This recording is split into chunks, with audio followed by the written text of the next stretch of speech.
के वेतन पर छिड़ा संग्राम। सीआईसी ने बताया संविधान का उल्लंघन। कई मंदिरों के बाहर लगे आप नेताओं के खिलाफ पोस्टर।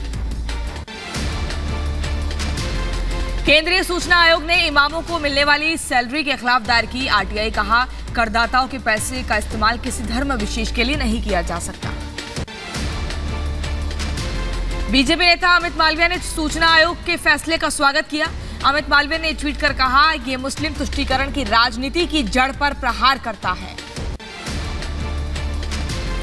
बीजेपी प्रवक्ता शहजाद पुनेवाला ने केजरीवाल सरकार पर साधा निशाना। कहा विशेष वर्ग के वोट बैंक पर कब्जा करने के लिए किया जा रहा पैसों का इस्तेमाल। इस प्रकार से आम आदमी पार्टी का चाल चरित्र और चेहरा केवल और केवल वोट बैंक की राजनीति करना है। कैसे उन्होंने केवल एक वर्ग को खुश करने के लिए इमामों की सैलरी दी, सैलरी बढ़ाई, वो भी स्टेट के खजाने से। सोमवार को हो सकता है आफताब का नार्को टेस्ट। पॉलीग्राफ टेस्ट में आफताब ने श्रद्धा की हत्या की बात कबूली। श्रद्धा के मर्डर के बाद आफताब के घर आने वाली लड़की की पहचान हुई। आफताब की साइकोलॉजिस्ट गर्लफ्रेंड से पुलिस ने पूछताछ की। श्रद्धा वॉलकर हत्याकांड के आरोपी आफताब को 13 दिनों की जेल। कोर्ट के फैसले के बाद आफताब को भेजा गया जेल। तिहाड़ की बैरक नंबर 4 में 24 घंटे सीसीटीवी की निगरानी में रहेगा आफताब। तिहाड़ के अलग बैरक में रहेगा आफताब। जेल में रखी जाएगी सख्त नजर। श्रद्धा मर्डर केस पर सांसद साक्षी महाराज का बयान। बोले कातिल का एनकाउंटर हो, मिट्टी का तेल डालकर जलाया जाए। पीएम मोदी आज देशवासियों से करेंगे मन की बात। रेडियो पर प्रसारित होगा 95वां एपिसोड। सुबह 11 बजे होगा प्रसारण। पीएम मोदी आज गुजरात दौरे पर रहेंगे। गुजरात में 3 सभाओं को संबोधित करेंगे प्रधानमंत्री नरेंद्र मोदी। गुजरात के भरूच और खेड़ा में जनसभा को संबोधित करेंगे पीएम मोदी। सूरत में करेंगे रात्रि विश्राम। 28 नवंबर को भी गुजरात में चुनाव प्रचार करेंगे पीएम मोदी। राजकोट और अहमदाबाद में जनसभा को करेंगे संबोधित। पीएम मोदी के दौरे को लेकर गुजरात में सुरक्षा व्यवस्था सख्त हुई। चप्पे चप्पे पर पुलिस बल की तैनाती। दिल्ली के सीएम अरविंद केजरीवाल का 2 दिवसीय गुजरात दौरा। आज सूरत में आप प्रत्याशी के समर्थन में रैली करेंगे। सूरत में कपड़ा उद्योग के नेताओं के साथ बैठक करेंगे अरविंद केजरीवाल। आप कार्यकर्ताओं से भी करेंगे संवाद। गुजरात के कतारगाम में रोड शो भी करेंगे अरविंद केजरीवाल। प्रदेश महासचिव मनोज सोरथिया ने जानकारी दी। दिल्ली एमसीडी चुनाव को लेकर बीजेपी ने कसी कमर। बीजेपी अध्यक्ष जेपी नड्डा आज करेंगे जनसंवाद। जेपी नड्डा आज दिल्ली में चुनावी रैली को करेंगे संबोधित। शाम 4 बजे बदरपुर की बाबा खाटू श्याम पार्क में करेंगे जनसभा। दिल्ली एमसीडी चुनाव में रण में आज उतरेंगे एआईएमआईएम अध्यक्ष असदुद्दीन ओवैसी। शाहीन बाग और बटला हाउस में जनसभा को संबोधित करेंगे। आज अयोध्या दौरे पर रहेंगे मुख्यमंत्री योगी आदित्यनाथ। राम जन्मभूमि निर्माण कार्य का जायजा लेंगे। अयोध्या में अधिकारियों के साथ समीक्षा बैठक करेंगे सीएम योगी। विकास कार्यों की जानकारी लेंगे। प्रबुद्ध सम्मेलन को करेंगे संबोधित। दोपहर 3 बजे राम कथा पार्क पहुंचेंगे सीएम योगी। रामायण मेले का करेंगे शुभारंभ। शाम 4 बजे लखनऊ के लिए रवाना होंगे। सीएम योगी आज गोरखपुर को देंगे 2 बड़ी सौगात। 1822 करोड़ की परियोजनाओं का करेंगे लोकार्पण और शिलान्यास। आरएसएस प्रमुख मोहन भागवत का 4 दिवसीय बिहार दौरा। स्वतंत्रता सेनानियों के कार्यक्रम में शामिल होंगे। सारण में स्वतंत्रता सेनानी भगवत सिंह की प्रतिमा का अनावरण करेंगे मोहन भागवत। 10 बजे दरभंगा के लिए होंगे रवाना। गुजरात चुनाव के हिम्मतनगर में जेपी नड्डा का रोड शो। नड्डा ने भाजपा की एकतरफा जीत का भरोसा जताया। बोले पार्टी को मिलने जा रहा ऐतिहासिक जन समर्थन। गुजरात के अहमदाबाद में अमित शाह ने कांग्रेस पर साधा निशाना। सोनिया मनमोहन की सरकार में रोज पाकिस्तान कोई ना कोई कांड करता था। सर्जिकल स्ट्राइक करने से पूरी दुनिया में संदेश गया। केंद्रीय गृह मंत्री अमित शाह की रैली में बीजेपी के महिला कार्यकर्ताओं ने गरबा किया। गुजरात के वडोदरा में अमित शाह की रैली। गुजरात चुनाव से पहले शंकर सिंह वाघेला ने राम मंदिर पर विवादित बयान दिया। कहा मूर्ति है कहीं भी रख दो। कांग्रेस ने वाघेला के बेटे को टिकट दिया है। गुजरात चुनाव के लिए बीजेपी ने जारी किया अपना संकल्प पत्र। कांग्रेस से दोगुना रोजगार देने का वादा किया। समान नागरिक संहिता भी संकल्प पत्र में शामिल। गुजरात के वडोदरा में सीएम अशोक गहलोत का बयान। बोले अगर कांग्रेस की सरकार बनती है तो पीएम मोदी और एनडीए की नींद उड़ जाएगी। गुजरात के परिणाम पूरे देश का भला करेंगे।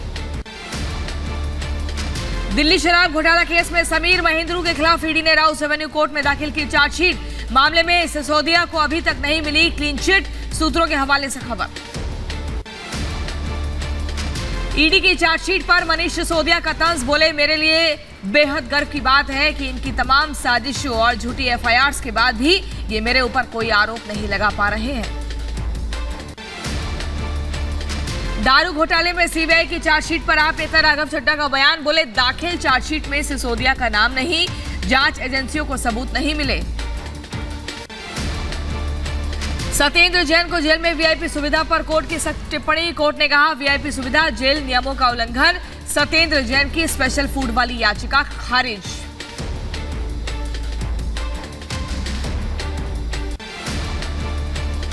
सत्येंद्र जैन के वीडियो पर कांग्रेस नेता अलका लांबा का बयान। बोली आम आदमी पार्टी सिद्धांतों से समझौता कर रही, बीजेपी वीडियो का राजनीतिक इस्तेमाल कर रही है। बिहार में अनामिका जैन अंबर को कविता पाठ से रोका। बाकी कवियों ने भी कार्यक्रम का किया बहिष्कार। रमेश राजा को भारत के खेल मंत्री अनुराग ठाकुर ने दिया करारा जवाब। कहा कोई देश भारत की अनदेखी नहीं कर सकता।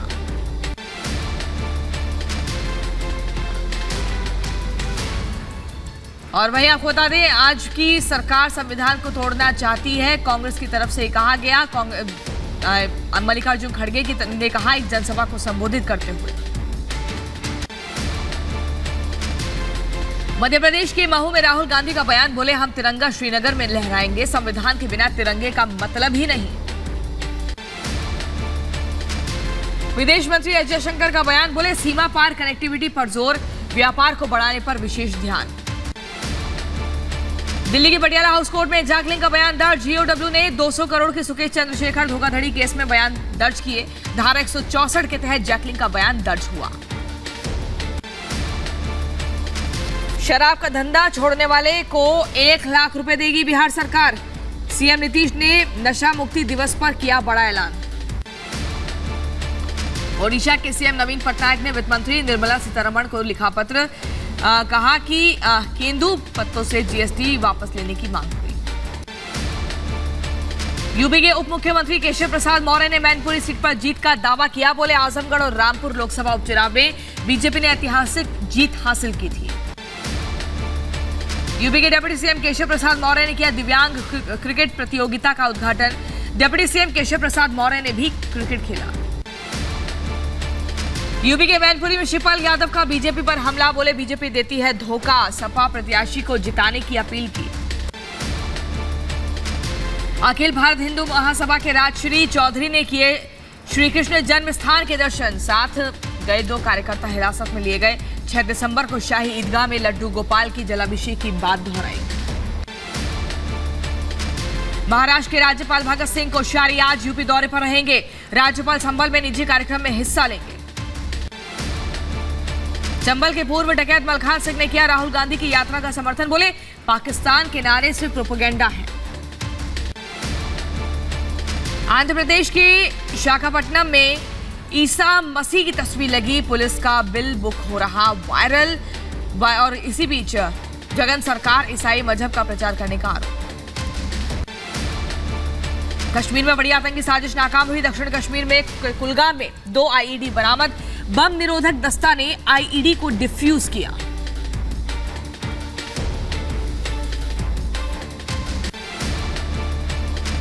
यूपी के मेरठ में लगी भीषण आग। चीनी मिल में टरबाइन फटने से आग लगी और इसी बीच चीफ इंजीनियर की मौत हो गई। योगी सरकार ने जांच के आदेश दिए। मध्य प्रदेश के कटनी में मंडपपुरम गोल्ड लोन के दफ्तर में डकैती। बंदूक के दम पर 16 किलो सोने की लूट। हेलमेट और मास्क लगाकर आए थे हथियारबंद डकैत। राजस्थान के राजसमंद जिले में पेट्रोल बम फेंके जाने से झुलसे बुजुर्ग पुजारी की इलाज के दौरान मौत हुई। पुलिस ने मामले में 7 आरोपियों को गिरफ्तार किया, वहीं फरार आरोपियों की तलाश जारी है। यूपी के सहारनपुर में इनकम टैक्स टीम की छापेमारी से कारोबारियों में हड़कंप। 24 नवंबर से लगातार चल रही है छापेमारी। कई कारोबारियों के ठिकानों पर छापा पड़ा। दिल्ली के गार्डन गैलेरिया मॉल पर ईडी का शिकंजा। ईडी ने मॉल के 40% हिस्से को कब्जे में लिया। कुर्क की गई संपत्ति की कीमत 65 करोड़ 32 लाख रुपए। यूपी के मुरादाबाद में पंचतत्व में विलीन हुए सपा नेता विजेंद्र सिंह यादव, बेटी पिंकी यादव ने दी पिता को मुखाग्नि। पश्चिम बंगाल के कोलकाता में 3 मंजिला इमारत में भीषण आग लगी, वहीं आसमान में उठ रहे काले धुएं के गुब्बार। बिल्डिंग में आग लगने के बाद मची अफरा तफरी, लोगों ने फायर ब्रिगेड को सूचना दी। 3 मंजिला इमारत में आग लगी और उस पर मुश्किल से काबू पाया गया। दमकल कर्मियों के पसीने छूटे।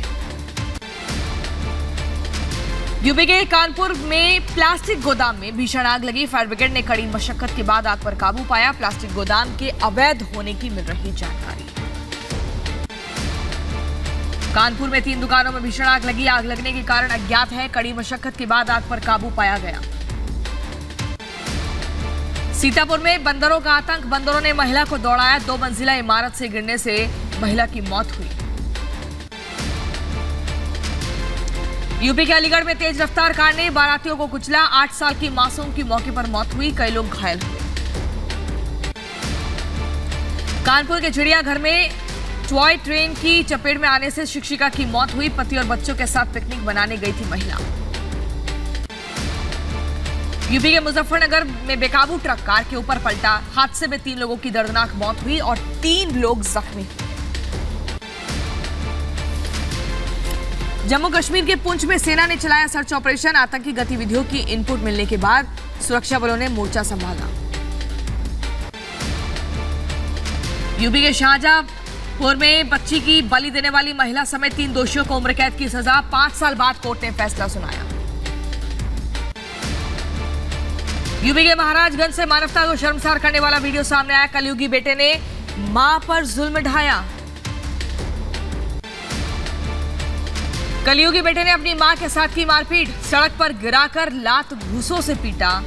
वहीं मूक दर्शक बनी रही जनता। महिला के साथ बर्बरता का वीडियो सोशल मीडिया पर हो रहा वायरल। पीड़ित की तहरीर पर केस दर्ज कर कार्रवाई में पुलिस जुटी है। बिहार के मुंगेर में ऑनलाइन चल रहा अवैध हथियारों का कारोबार। सोशल मीडिया पर ऑनलाइन की जा रही अवैध हथियारों की बिक्री। हथियारों की बुकिंग के लिए आजाद मुंगेर नाम से यूट्यूब, फेसबुक और इंस्टाग्राम पर बना ग्रुप। अवैध हथियारों की फोटो और वीडियो को पोस्ट किया जा रहा। दिल्ली पुलिस के स्पेशल सेल ने हथियारों की ऑनलाइन बुकिंग का खुलासा किया। केस दर्ज कर ग्रुप एडमिन की तलाश में जुटी है पुलिस। यूपी के मेरठ में मिला 14 दिनों से लापता युवती का शव। प्रेमी ने हत्या के बाद खुद को गोली मारी थी। युवक की हालत गंभीर। प्रेम प्रसंग में वारदात। राजस्थान के बाड़मेर जिले में मूक बाधित युवती के साथ गैंगरेप हुआ। महिला आयोग ने मामले में संज्ञान लिया। आरोपियों की तलाश में जुटी है पुलिस। यूपी के सीतापुर में महिला की निर्मम हत्या। महिला के पति पर हत्या का आरोप। पुलिस ने 3 लोगों के खिलाफ दर्ज किया मुकदमा। अंबेडकर नगर पुलिस ने 2 अंतर्राज्यीय लुटेरों को गिरफ्तार किया। आरोपियों के पास से 2 हथियार बरामद हुए। यूपी के प्रयागराज में सिक्योरिटी गार्ड के साथ मारपीट का मामला। मामूली सी बात पर दबंगों ने गार्ड को बेरहमी से पीटा। सोशल मीडिया पर वायरल हो रहा वीडियो। और वहीं इटली के हॉलिडे आइलैंड पर भूस्खलन में से भीषण तबाही। बारिश के बाद हुए भूस्खलन से भारी नुकसान। इटली भूस्खलन में 8 लोगों की मौत की पुष्टि हुई। करीब 15 लोग बताए जा रहे लापता। इटली से लैंडस्लाइड की खौफनाक तस्वीरें सामने आई। वहीं पल भर में ही सब कुछ तबाह हो गया। इटली में भूस्खलन से भीषण तबाही के बाद रेस्क्यू ऑपरेशन जारी। कई लोगों को सुरक्षित निकाला गया बाहर। पाकिस्तान के पूर्व प्रधानमंत्री इमरान खान का बड़ा ऐलान। कहा, पाकिस्तान की सभी असेंबलियों से इस्तीफा देगी पीटीआई। रावलपिंडी में इमरान खान का बड़ा बयान, कहा मैं इस देश के लिए आखिरी सांस तक लड़ता रहूंगा। पाकिस्तान के विदेश मंत्री बिलावल भुट्टो का इमरान पर हमला, कहा इमरान खान इस्तीफे का फ्लॉप ड्रामा कर रहे हैं, भीड़ नहीं जुटने के कारण इमरान का ये ड्रामा है। वहीं रूसी नौसैनिकों ने किया हवाई हमला, रूसी रक्षा मंत्रालय ने हमले का वीडियो जारी किया। बेल्जियम के प्रधानमंत्री अलेक्जेंडर डी क्रू पहुंचे यूक्रेन, कीव में यूक्रेन के राष्ट्रपति जेलेंस्की से मुलाकात की।